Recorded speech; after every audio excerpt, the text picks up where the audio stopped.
Good morning, Facebook world. It's Sam and Larry again. Today is September 19th, Saturday. We don't have a lot of time this morning, but we'll try to get 15 minutes in. Today we want to just continue from our video last week. Larry said there was a testimony, and he was thinking about telling it, but he decided to invite me back just to tell it from my point of view. So it has to do with how things that we have in our heart covers what's really down there, the way we react. Because last week, continuation was why we do what we do. And with that, in my life, I had a lot of anger, and anger covered a lot of things that was deep down in my life. That came from, there was all kinds of things that came up, but a lot of it had to do with people and the way I related to people. I'd just blow up. Things weren't going the way I wanted. I'd blow up and just be done with them. Just cut them off. Say, I'm done with you. I don't want anything to do with you. Get away from me. I was always pushing people away. Well, come to find out, it came from a deep-rooted issue. And that deep-rooted issue was from my dad. My dad and I had a really rough patch. We're good now. Things are really good with me and my dad now, but they weren't for a while when I was I'd say I was about 16 or 17. And my dad and my mom were having some really big issues. And they're doing good now, just so you all know. I'm not trying to do any of that, but just saying, for a time, my dad and I's relationship was really rough. And I didn't respect authority. I was kind of a little knucklehead, so to speak. But so anyways, my dad and mom had some issues in their relationship, so my dad left for a while. And when he left, I felt abandoned. I felt like he left me, my siblings, things like that came up in my heart. Now, whether he intentionally meant to do that or not, I don't think he would have intentionally did it, but the way I responded was I felt abandoned. And I'd say, those are other things. Sorry, guys, I was reading these notes and I got a little distracted. So when I felt abandoned, I felt kind of rejected by my dad. I had a lot of anger. When I went to school, guys, I'd get in trouble. I didn't respect the authority in school. I wanted to quit school. And then a lot of depression came in. And it just went from there, guys. A lot of, suicidal thoughts and stuff came in. This was after an ongoing process of some years. But there's a certain event that happened that really hardened my heart in such a way that I had a hard time relating to anybody, and especially relating to God. And what happened was my dad and my mom had me go see my dad after quite a while of not seeing him. And she kind of made me. She said, get in the car, we're going. So I really had no choice, which, as a kid, you don't really have a choice anyways. Your parents tell you what to do, you do it. So went with my mom. And then when I got there, I was really angry at my dad. And that all came out. And when it came out, my dad responded in the same way. And we got in a big fight. And when we got in this fight, I put my fist up to my dad. And when I put my fist up to my dad, in my heart, I put my fist up to God, to any other relationships. My fists were up because I put them up to my own father. And that's how I related to all other people. So ever since then, I always had my fist up. Somebody made me mad, I'd say I'd just whoop them. Somebody didn't agree with me, I'll just whoop you. Because of a deep wound that was rooted way back. And I held on to that until this year. So we're talking at least over 5-6 years of holding on to something that covered up. And this is why I did what I did. Why I responded in such anger. And even how it came up, guys, if you don't mind. We got time? You got to wind up your testimony. Okay. I'll just tell you a little bit how it came up during the school with Larry. He put a father's ministry school together. And we sat down at the table, and I was really angry at my dad again about something really minor. It was about some money and stuff just recently. And Larry said, I think there's something deeper than that, why you're angry at your dad. Because he said, the reason you're angry really doesn't make sense. And we prayed, and Larry counseled me about it, and we found out that it was that deep-rooted issue that happened 6 years ago. And I put my fist up to my dad. And I've been healed since then, guys. And that's what Larry's going to talk about today. Right, Larry? Amen. So, thank you, Sam. here's Larry. I appreciate Sam being open. And I've met Sam's dad. Yeah. He's a good man. And just like any father, sometimes we make mistakes. He left his wife and the family for a season. And Sam, being a young guy, got very, very hurt from it all. But because of his dad and his mom and Sam, and they were able to put their lives back together. See, what happens is, in order to build any relationship, if there's been a hurt that divided it, you need to deal with that hurt first. Otherwise, like Sam was saying in his testimony, it's right under the surface and ready to explode. That's right. One of the things I noticed about Sam when I was working with him, there was like two Sams around. One Sam would give you the shirt off his back. And just like his dad, Sam's dad, Paul. Man, I was there and he just gave me money because he just out of the blue gave me a whole chunk of money. He said, oh, you need it, Larry. And he would thank you for working with Sam. Sam's like that. You need something? I'll give you whatever you want. Take my card, do this for nothing. But the other Sam was very, very angry. And it's kind of like, who's going to come into the door when you open it? The good Sam or the bad Sam? And that's what Sam was like. And it was really difficult at times, but you saw it. But he would say things and cuss and swear because why? He was hurt. That's right. And so what had happened, he comes to work with me up here. And I do a school on the Father, learning to walk with the Father through the Bible. And it started coming up because of the COVID, Sam lived with me and Debbie because we had a room for him at this base, at this house he was going to stay at. But because of COVID, he couldn't go there, so he just stayed with us. And I thought that was really a God thing. Yeah, because we got to know him. And as we started talking and in the school, he'd get all mad about something, particularly if he couldn't understand it. And he felt like maybe people were making fun of him or laughing at him, or, boy, that was the end of it. Sam was going to take on the school and anybody else. And that's who he was.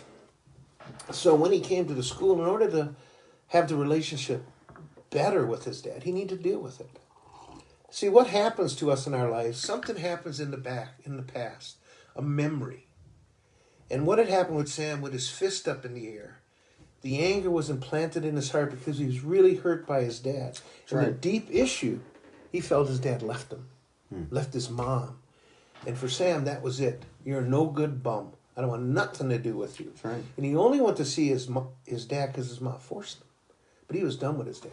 Then the fight came, and Sam, it was physical, and Sam was there, and he puts his fist up. I'm done with you. Don't touch me again. And that burned into Sam's heart. And it burned in his heart because he felt his dad has abandoned him, and there was no more room for him to come back. Okay? And that incident happened 5-6 years ago with Sam. But it wasn't ever dealt with.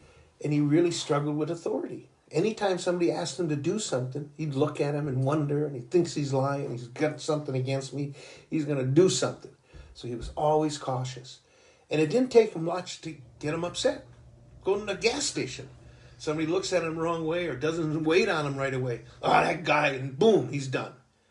And he didn't like being that way, but that's the way it was. That's right. So, during the school, you're challenged to ask the question, why? So Sam was asking that question because something happened 5-6 years ago, but it was happening now. And the reason it happens now is because the incident surrounding the memory that you're thinking about is happening now. And basically, the memory from the past joins this thing, and boom. Because what happens is Sam's feeling abandoned, That's right. feeling disrespectful again here, and he connects it with the past, and it becomes a very volatile thing. So we're sitting around the table talking, and they start telling me, and Sam was writing down things God's trying to tell him in order to understand what is going on in his life, because he didn't want to be like this. And that's a good start. And then we finally said, okay. So we went out to the fire. was summertime. We're sitting around a fire and we're talking and stuff like that. And as we're talking, this phrase came to me, and I said, Sam, are you giving up on yourself? And then he began to weep, because he had. Yeah. He had given up on himself. He felt no matter what, he wasn't going to make it. And I ran into other people like Sam at the schools I teach. They go through this training school. They talk about their past. There's healing and prayer and different things. Really builds them up. But inside, they think when they go home, nothing will change. It'll be the same. Mm. And you go, why is that? It's because they've believed the lie that he ain't going to make it.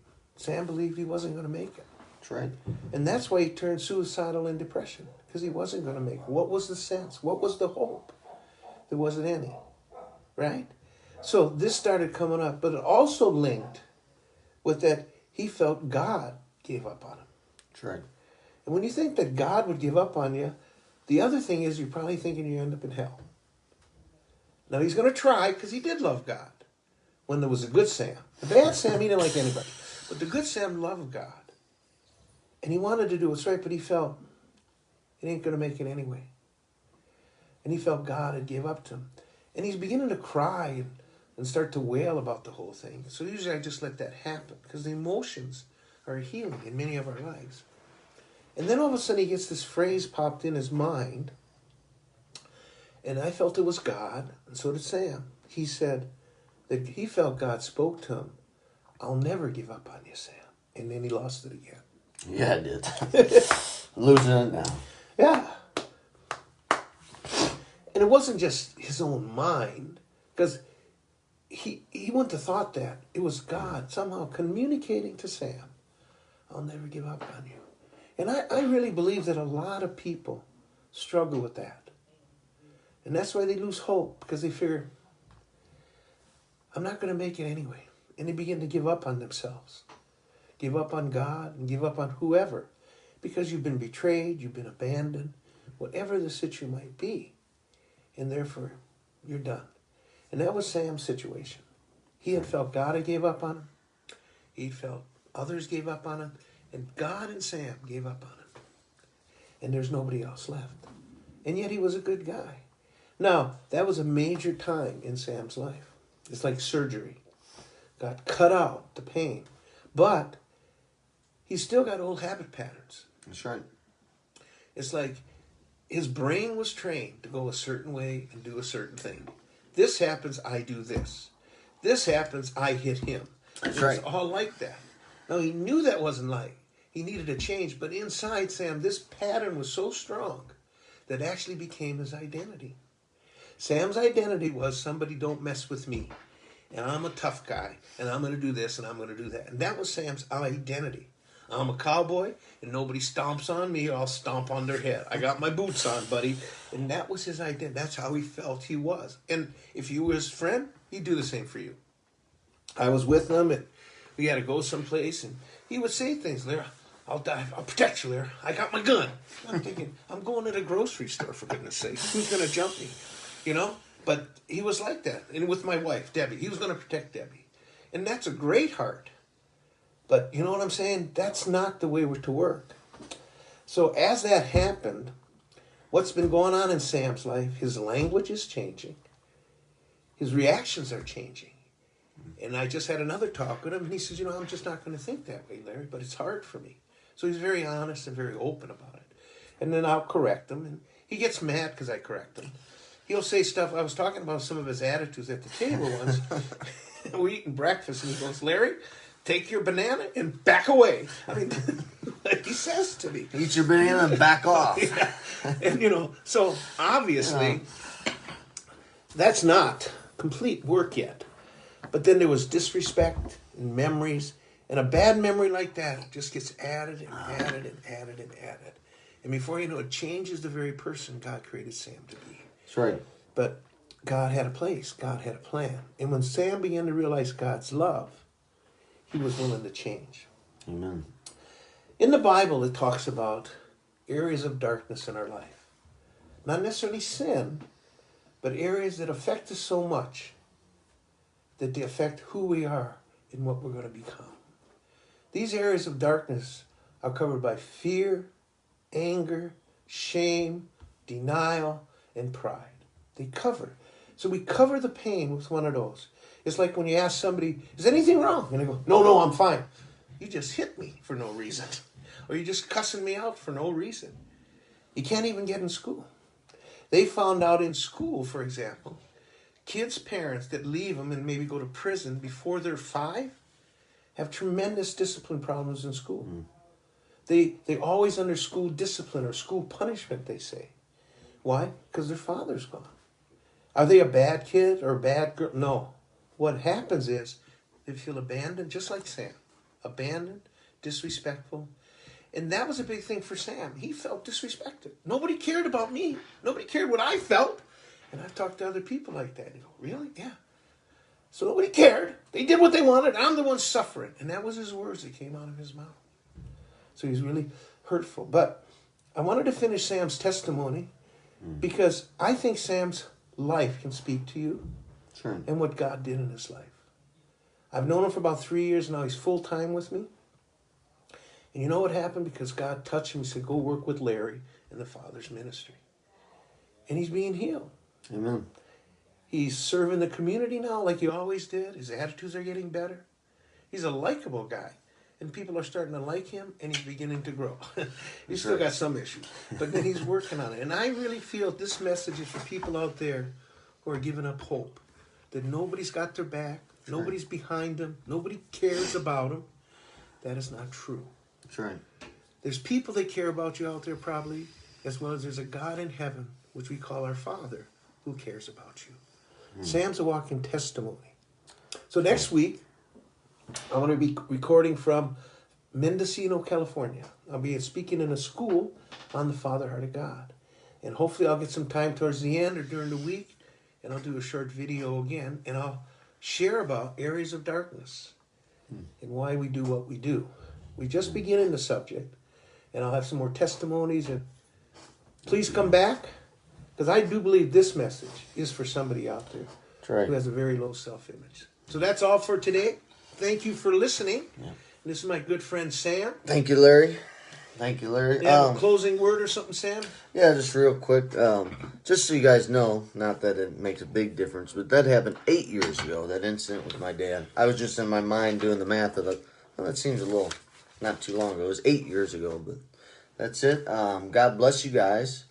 And if you need anything, any special prayer requests, something gets stirred up in your heart, on Facebook, you just hit the email button, and it goes straight to Larry's computer, the man, the myth, and the legend himself. So you'll get right to him, and he can respond. He can even send you a little encouraging note or whatever. If you need to call him, he might work something out and get you his contact info. So just email.